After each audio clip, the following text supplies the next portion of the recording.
Hello and welcome. I'm Raymond Modulin. Today we're here to talk about part 2 in our series of 6 parts dealing with dumping with your debt.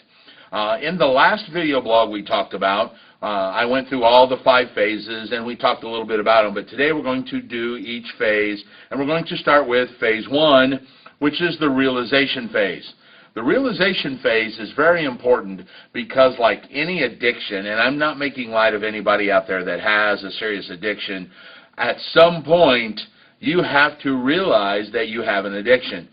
Spending money can be an addiction, and once you get in the problem of being upside down, I would equate it with any other problem of your life, that you have to first recognize that you have an issue. If you can't recognize that you are in trouble, don't worry, it'll recognize itself for you at some point, because at some point bills will go unpaid.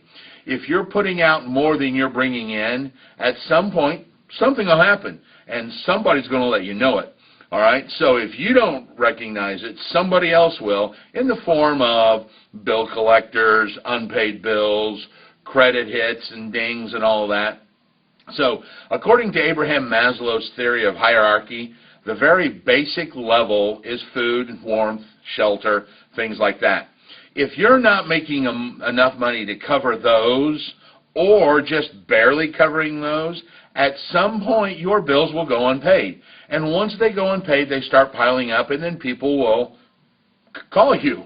And that will be, hopefully, the realization phase. You need to understand, before you can tackle any problem in the world, I don't care what it is, if it's weight loss, if it's drug abuse, if it's bad driving, if it's being in debt, you have to recognize you have a problem first.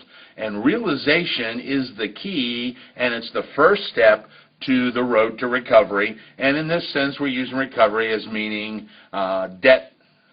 Get out of debt, okay? So you have to understand that there's a problem. You have to understand you're not making enough money. And there are several ways to get out of that, and we're going to talk about those in episodes 2 through 6. But today it's just the realization. So please understand that you have to notice or recognize you have a problem. Once you have a problem, and once you realize you have the problem, it's very easy to start on the road to recovery. Okay? That's part 2 of our series. I want you to tune in again tomorrow, and we'll talk about part 3, which is the next step in dumping your debt. Peace out.